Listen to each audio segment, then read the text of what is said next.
Assalamualaikum warahmatullahi wabarakatuh. Halo sahabat Aranini TV, kembali lagi bersama saya Iksan. Hari ini HMPKPI mengadakan bakti sosial ataupun communication care yang keempat, yaitu di Desa Pancakubu, Kecamatan Lembah Selawah, Aceh Besar. Untuk video dan keseruan lainnya, simak video berikut ini. Himpunan Mahasiswa Prodi Komunikasi dan Penyiaran Islam UIN Araniri Banda Aceh menyelenggarakan kegiatan communication care yang keempat, yaitu di Desa Pancakubu, Kecamatan Lembah Selawah, Aceh Besar.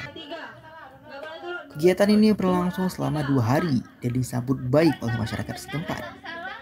Di Pancakubu sendiri, kegiatan ini sudah berlangsung untuk kedua kalinya, yang dimana kali pertama dilaksanakan pada tahun 2023 yang lalu. Kegiatan ini diselenggarakan dengan tujuan untuk meningkatkan kembali kesadaran kita terhadap masyarakat di sekitar, serta untuk meningkatkan kesadaran akan pentingnya literasi bagi masyarakat kita. Bersama. 1, 2, 3.